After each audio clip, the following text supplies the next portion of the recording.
안녕하세요. 사주명리 전문가 사주명리 시금석입니다. 2026년 병오년이 밝았습니다. 새해가 되면 사람들은 저마다 새로운 다짐을 하죠. 하지만 사주를 공부하는 사람들은 압니다. 해가 바뀐다는 것은 단순히 달력이 바뀌는 게 아니라 하늘의 기운이 완전히 달라진다는 것을요. 특히 정화일간들에게 이 해는 특별합니다. 천간의 병화가 지지의 오화가 동시에 들어오면서 겁재와 비견이 나란히 자리를 잡았죠. 이게 무슨 의미일까요? 정화라는 촛불이 병화라는 태양을 만난 겁니다. 작고 섬세한 빛이 거대한 열기 앞에 서게 된 거예요. 정화는 본래 어떤 존재인가요? 촛불처럼 작고 섬세한 빛을 내는 오행이에요. 숨어서 조용히 자신의 역할을 다하는 것을 선호하죠. 병화가 광장에서 모든 사람을 비추는 태양이라면 정화는 어두운 방 한 구석에서 책을 읽는 사람을 위해 빛나는 촛불입니다. 전체가 아니라 특정한 목적, 구체적인 대상을 향해 빛을 발하는 거죠. 그런데 병오년은 그 빛을 감출 수 없게 만듭니다. 병화라는 태양이 옆에 떠오르면서 정화의 존재는 세상에 고스란히 드러나게 됩니다. 숨고 싶어도 숨을 수 없어요. 내가 무엇을 하고 있는지, 어떤 능력을 가지고 있는지, 어떤 약점이 있는지까지 모두 드러나는 거죠. 정유 일주인 민서 씨는 오랜 시간 공들여 만든 프로젝트를 앞두고 있었습니다. 완성품 수준의 기획안이었어요. 투자자들의 관심도 받고 있었고 모든 것이 완벽했죠. 정유 일주는 유금, 즉 완성된 금속을 일지에 품고 있는 일주입니다. 금이라는 재물을 섬세하게 다루는 능력이 있죠. 민서 씨는 자신의 일주 특성대로 디테일하게, 완벽하게 프로젝트를 준비했습니다. 그런데 병오년 정월, 예상치 못한 일이 벌어졌어요. 같은 업계의 동료가 유사한 아이템으로 먼저 투자 유치에 성공한 겁니다. 그 동료는 병화처럼 활발하고 빠르게 움직였어요. 전체를 아우르는 능력으로 투자자들을 설득했죠. 민서 씨는 당황했습니다. 자신이 준비한 것이 드러나 버렸고 이제 쟁제의 상황에 놓인 거예요. 쟁제라는 건 재물을 놓고 겨루는 상황이잖아요. 같은 파일을 놓고 누가 더 많이 가져갈 것인가의 싸움입니다. 정의 일주인 준호 씨도 비슷한 상황에 처했습니다. 직장에서 승진 대상자로 올랐는데 같은 팀의 후배가 갑자기 두각을 나타내기 시작한 거예요. 후배는 병화처럼 활발하고 전체를 아우르는 능력을 보였습니다. 회의에서 발표도 잘하고 상사들과의 관계도 좋았어요. 준호 씨는 자신의 강점이 묻힐까 불안해졌습니다. 정의 일주는 해수라는 정관을 일지에 품고 있어요. 규칙을 지키고 절차를 중시하며 디테일하게 일하는 스타일이죠. 그런데 병오년에는 그런 꼼꼼함보다 병화의 활발함이 더 눈에 띄는 것 같았습니다. 사실 겁재가 온다는 건 나쁜 것만은 아니에요. 사주명리에서 겁재는 경쟁자이지만 동시에 협력자가 될 수도 있습니다. 문제는 어떻게 받아들이느냐죠. 정화일간들이 병오년을 맞이하면서 가장 먼저 느끼는 감정은 긴장감입니다. 재물에 대한 민감도가 올라가요. 평소에는 느슨하게 지내던 사람도 갑자기 돈에 대해, 기회에 대해, 성취에 대해 날카로워집니다. 이게 쟁제의 효과예요. 쟁제가 없는 사주는 부를 이루기 어렵다는 말이 있어요. 왜 그럴까요? 긴장감이 없으면 움직이지 않기 때문입니다. 안전하고 편한 자리에 있으면 굳이 더 나아갈 이유가 없죠. 하지만 경쟁자가 나타나면 얘기가 달라집니다. 내가 가만히 있으면 빼앗긴다는 위기감이 생기고 그 위기감이 행동으로 이어지는 거예요. 정축 일주인 서연 씨는 평소 감정 표현이 절제된 사람이었습니다. 축토라는 창고를 일지에 품고 있는 사람이에요.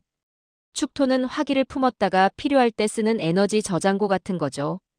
그래서 평소에는 조용하고 차분해 보입니다. 그런데 병오년이 되면서 변화가 생겼어요. 화기가 너무 많이 들어온 겁니다. 천간의 병화, 지지의 오화까지. 축토라는 창고가 감당할 수 없을 만큼의 열기가 들어왔죠. 서연 씨는 자신도 모르게 감정이 요동치기 시작했습니다. 어느 날 배우자와 사소한 일로 다퉜어요. 평소 같으면 참고 넘어갈 일이었죠. 그런데 그날은 달랐습니다. 참고 참다가 결국 넘지 말아야 할 선을 넘고 말았어요. 축토와 오화의 원진 관계 때문입니다. 원진이라는 건 타이밍이 안 맞는 거예요. 에너지가 폭발하는 시점을 조절할 수 없는 거죠. 정미 일주인 혜진 씨는 반대로 기회를 잡았습니다. 미토가 화기를 품는 방식은 축토와 다르거든요. 미토는 화구, 즉 화의 창고예요.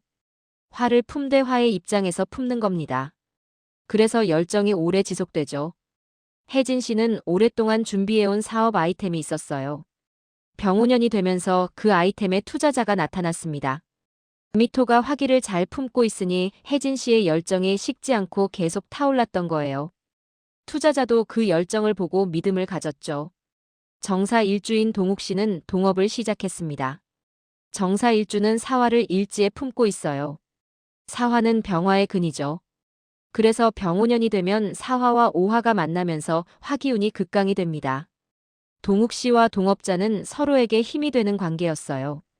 너는 나에게 힘이고 나는 너에게 힘이야. 이런 느낌이죠. 하지만 쟁제의 위험도 가장 큽니다. 화가 너무 많으면 어떻게 될까요? 금을 녹이는 힘은 강해지지만 그 금을 누가 가질 것인가에 문제가 생기는 거예요. 동욱 씨는 계약서를 철저히 준비했습니다. 분배의 문제를 명확히 해두는 거죠. 정묘 일주인 지우 씨는 묘목이라는 편인을 일지에 품고 있습니다. 편인은 전문성을 의미하죠.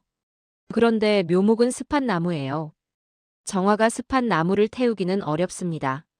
모닥불을 피우려면 마른 나무가 필요한데 묘목은 축축하거든요. 그래서 지우 씨는 평소 자신의 전문성을 제대로 발휘하지 못했어요. 자격증을 따려고 해도 마지막에 떨어지고 능력은 있는데 인정받지 못하는 상황이 반복됐죠.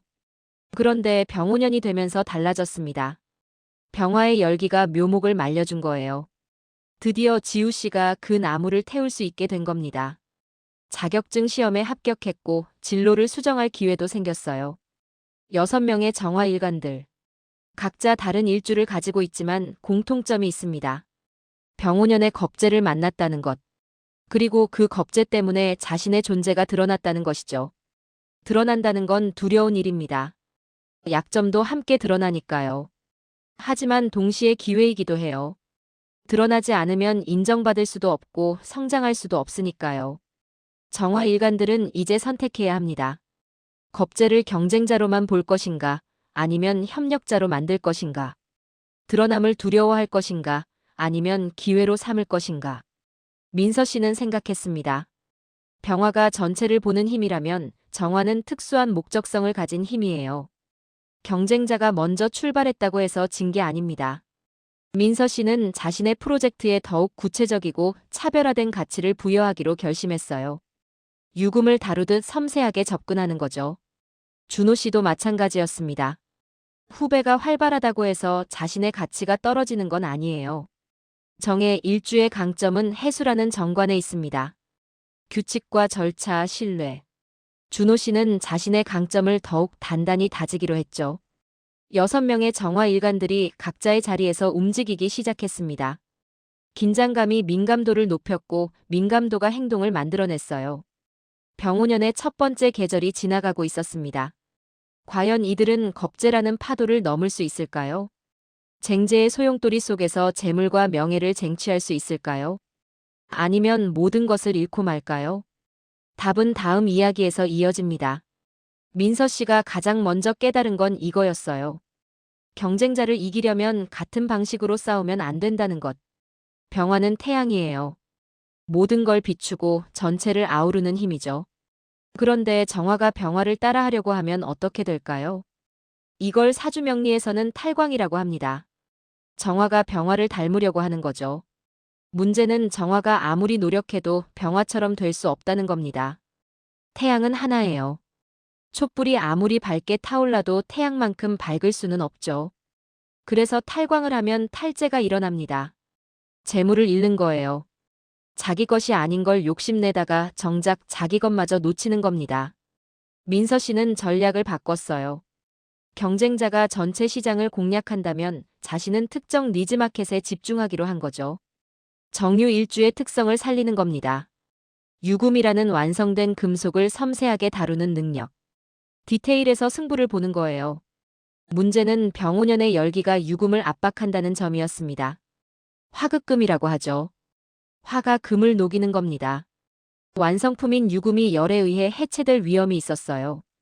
그래서 민서 씨는 토의 완충 작용이 필요하다고 판단했습니다. 화생토, 토생금. 화의 에너지를 토가 받아서 금으로 전달하는 거죠. 민서 씨는 신뢰할 수 있는 파트너를 찾기 시작했어요. 혼자 하면 유금이 열에 녹아버릴 수 있지만 협력 구조를 만들면 그 열을 오히려 완성도를 높이는 데 쓸 수 있으니까요. 2월이 되면서 민서 씨는 대학 선배를 만났습니다. 건설 쪽에서 일하는 선배였는데 민서 씨의 프로젝트에 관심을 보였어요. 선배는 토의 기운이 강한 사람이었죠. 착실하고 신뢰할 수 있는 사람. 두 사람은 협력 계약을 맺었습니다. 준호 씨의 상황은 좀 달랐어요. 정의 일주인 그는 해수라는 정관을 일지에 품고 있습니다. 정관은 규칙과 질서를 의미하죠. 그래서 준호 씨는 승진 경쟁에서도 정면 돌파를 선택했어요. 편법을 쓰거나 눈치를 보는 대신 자신이 해야 할 일을 정확하게 하는 거죠. 그런데 상반기에 문제가 생겼습니다. 습의 문제예요. 오화가 해수를 만나면 습기가 발생해요. 습이라는 건 섞이는 거예요. 명확하던 것이 흐려지는 거죠. 3월 어느 날 준호 씨는 중요한 프로젝트 결정을 내려야 했습니다. 두 개의 옵션이 있었는데 하나는 안전하지만 성과가 작은 것, 다른 하나는 위험하지만 성과가 큰 것이었어요. 평소 같으면 신중하게 판단했을 텐데 그날은 달랐습니다. 후배가 위험한 옵션을 강력하게 추천했거든요. 병화처럼 자신감 넘치게요. 준호 씨는 습에 휩싸여서 평소와 다른 결정을 내렸습니다. 위험한 옵션을 선택한 거예요. 결과는 예상과 달랐어요. 프로젝트가 계획대로 진행되지 않았고 준호 씨는 상사에게 질책을 받았습니다. 습으로 인한 판단 착오였죠. 준호 씨는 그제야 깨달았어요. 신뢰라는 건 시간이 필요하다는 것. 두세 번 만난 사람의 말을 믿고 중요한 결정을 내리면 안 된다는 것. 신뢰는 3년, 5년, 10년을 쌓아가면서 만들어지는 거예요. 그런데 습은 그 신뢰의 경계를 흐려놓습니다. 정축 일주인 서연 씨의 상황은 더 극적이었어요. 축토와 오화의 원진 관계 때문에 감정 조절이 안 됐던 거죠. 배우자와의 다툼 이후 서연 씨는 자책했습니다. 왜 그렇게까지 말했을까? 참을 수 있었는데. 축토라는 건 에너지 저장고예요. 화기를 품었다가 필요할 때 쓰는 거죠. 그런데 병오년에는 화기가 너무 많이 들어왔습니다. 저장고가 넘쳐버린 거예요. 그래서 폭발하는 거죠. 문제는 타이밍을 조절할 수 없다는 겁니다. 원진이라는 건 그런 거예요. 에너지를 쓰고 싶을 때 못 쓰고 쓰면 안 될 때 터져버리는 거죠. 4월 어느 날 서연 씨는 차를 몰고 가다가 맨홀 뚜껑에 걸려 넘어질 뻔했습니다. 다행히 크게 다치지는 않았지만 깜짝 놀랐어요. 평소 같으면 조심했을 텐데 그날은 다른 생각을 하다가 부주의했던 거죠. 이것도 원진 때문입니다. 타이밍 조절이 안 되니까 우발적인 사고가 생기는 거예요. 서연 씨는 깨달았습니다. 축토의 에너지를 잘 쓰려면 의식적으로 타이밍을 조절해야 한다는 것. 갑자기 터지지 않도록 조금씩 에너지를 빼내야 한다는 것. 서연 씨는 운동을 시작했어요.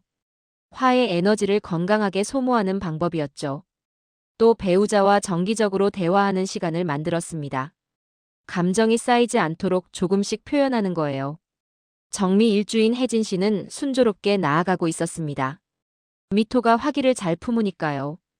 축토처럼 아래에서 끌어당기는 게 아니라 위에서 품는 겁니다. 그래서 정미 일주는 화의 에너지를 그대로 유지할 수 있어요. 온도가 내려가지 않는 거죠. 혜진 씨의 열정은 식지 않았고 사업은 빠르게 진행됐습니다. 투자자와의 미팅에서 혜진 씨는 자신의 비전을 열정적으로 설명했어요. 미토의 들뜸 현상 때문이에요. 화가 위로 올라가 있으니 빠르고 신속하고 유연하게 움직일 수 있는 거죠. 투자자는 감동했습니다. 혜진 씨의 열정과 구체성에요. 계약이 성사됐고 5월에는 본격적으로 사업을 시작할 수 있게 됐죠.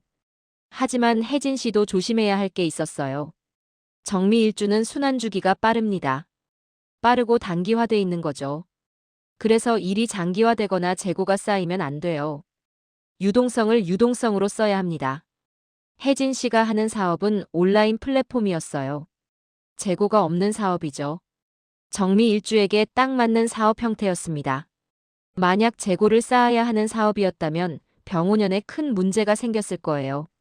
정사 일주인 동욱 씨는 동업 계약서를 작성하면서 고민이 많았습니다. 사화와 오화가 만나서 화기운이 극강인 상황. 동업자와의 관계는 좋았지만 쟁제의 위험을 무시할 수 없었어요. 사주명리를 아는 동욱 씨는 알았습니다. 정사 일주가 병5년을 맞으면 쟁제가 가장 크게 일어난다는 것.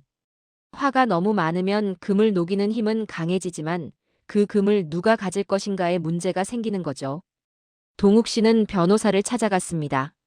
계약서를 철저히 작성하기로 한 거예요. 지분율, 이익 배분, 의사결정 구조, 분쟁 해결 방법까지 세세하게 정했습니다. 동업자는 처음에는 불편해했어요. 우리 사이에 무슨 계약서를 이렇게 복잡하게 만드냐고요. 하지만 동욱 씨는 설득했습니다. 지금 관계가 좋을 때 명확히 해두는 게 서로를 보호하는 길이라고요. 금생수예요. 금을 수로 보호하는 거죠. 계약서라는 법적 테두리가 수의 역할을 하는 겁니다. 쟁제로부터 금을 보호하는 마지막 보루인 거예요. 6월이 되면서 동업자도 동욱 씨의 생각을 이해하게 됐습니다. 사업이 잘 되면서 외부 투자 제안이 들어왔는데 계약서가 명확하니까 의사결정이 빨랐거든요. 만약 계약서가 애매했다면 이 시점에서 두 사람이 싸웠을 거예요. 정묘 일주인 지우 씨는 인생의 전환점을 맞이했습니다. 묘목이라는 편인이 드디어 자격화된 거예요. 병화의 열기로 습한 묘목이 말라서 지우 씨가 그 나무를 태울 수 있게 된 겁니다.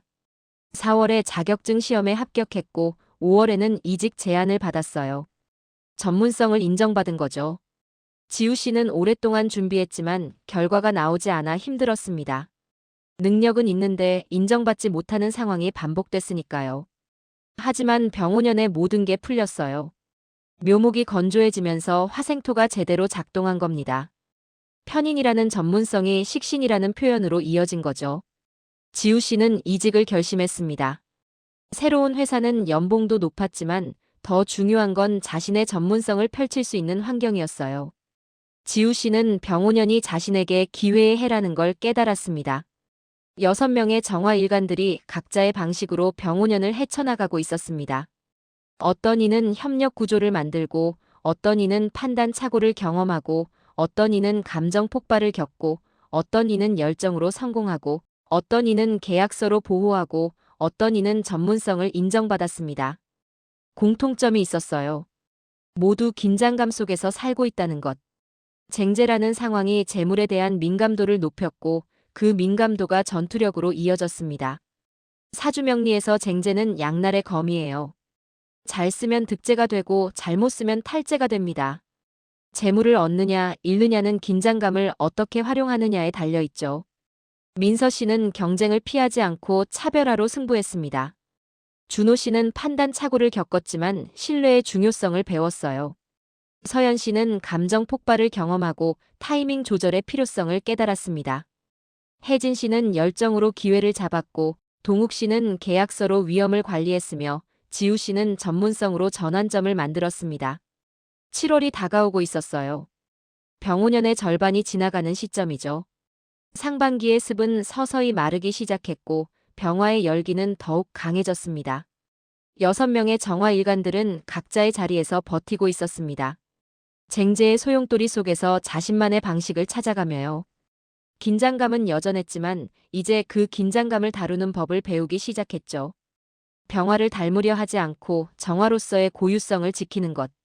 전체가 아니라 특수한 목적성에 집중하는 것.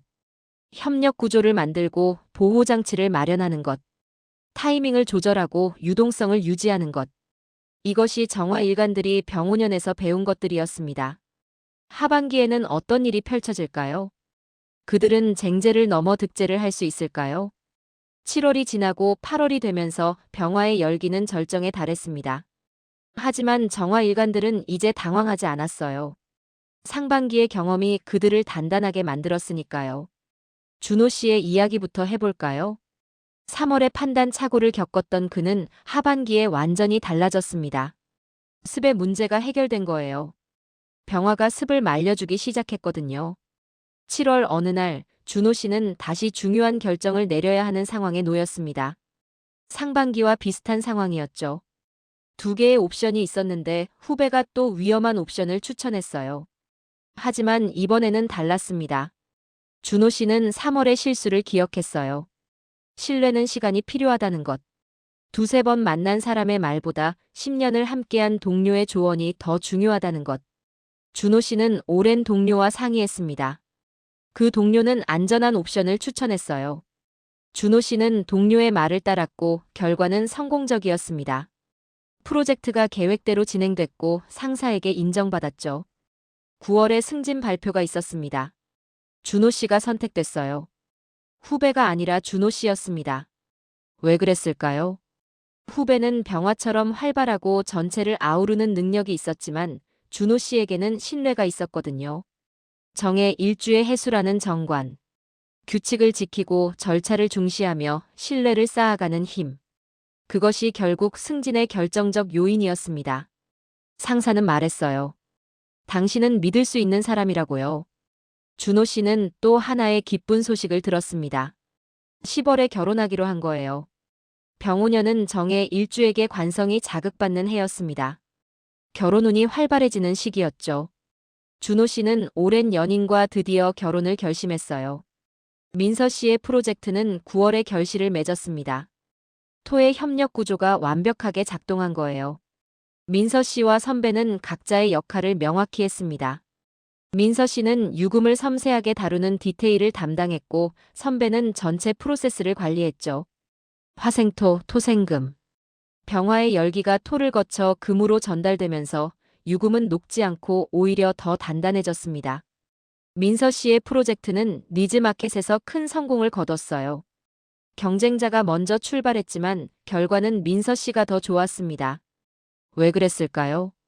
경쟁자는 전체 시장을 공략하려다가 초점을 잃었지만 민서 씨는 특정 고객에게 집중했거든요. 정화의 특성이에요. 전체가 아니라 목적성. 병화를 닮으려 하지 않고 정화로서의 고유성을 지킨 것이 승리의 비결이었습니다. 10월에 민서 씨는 추가 투자를 받았어요. 첫 번째 성공을 본 투자자들이 더 큰 규모의 투자를 제안한 겁니다. 민서 씨는 선배와 상의했고 신중하게 받아들이기로 했죠. 서연 씨는 8월의 위기를 한 번 더 겪었습니다. 축토와 오화의 원진 관계는 여전히 위험했거든요. 어느 무더운 날 서연 씨는 또 배우자와 다퉜어요. 사소한 일이었지만 감정이 폭발할 뻔했습니다. 하지만 이번에는 달랐습니다. 서연 씨는 4월의 경험을 기억했어요. 타이밍 조절의 중요성을.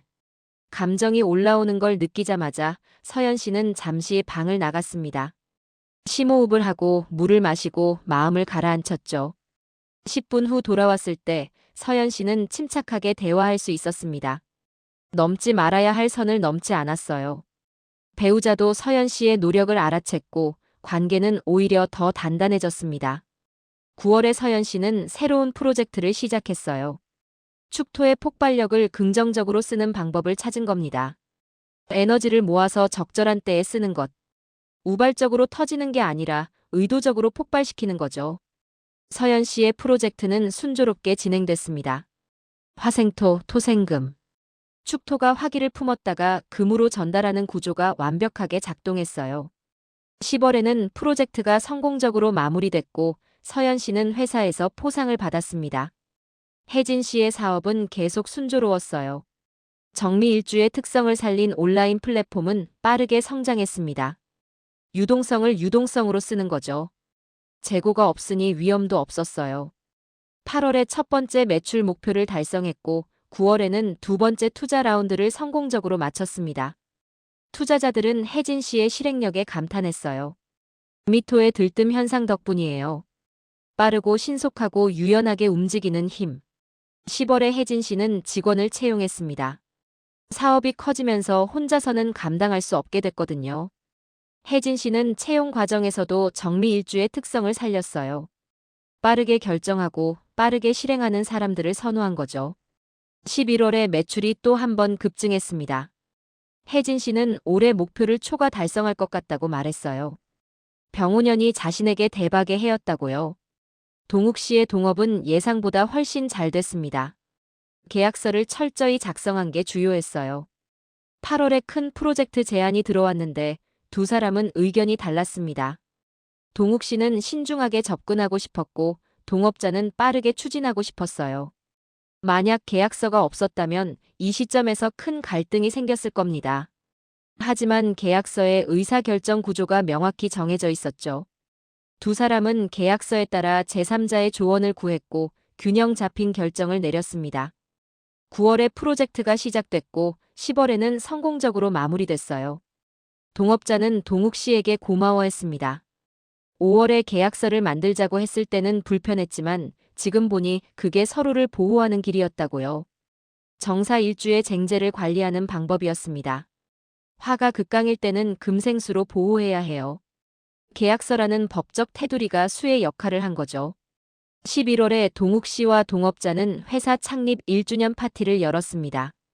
4화와 5화가 만나서 만든 협력의 결과였어요. 너는 나에게 힘이고 나는 너에게 힘이야. 병오년에 만든 이 구조가 1년 동안 잘 작동한 겁니다. 지우 씨는 5월에 이직한 후 새로운 환경에 적응했습니다. 정묘 일주의 특성을 살릴 수 있는 회사였어요.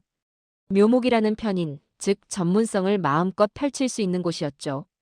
8월에 첫 프로젝트를 맡았고 9월에 성공적으로 마무리했습니다. 상사는 지우 씨의 전문성을 높이 평가했어요. 묘목이 건조해지면서 화생토가 제대로 작동한 거예요. 편인이 식신으로 이어지는 구조. 10월에 지우 씨는 회사에서 주최하는 세미나에서 발표할 기회를 얻었습니다.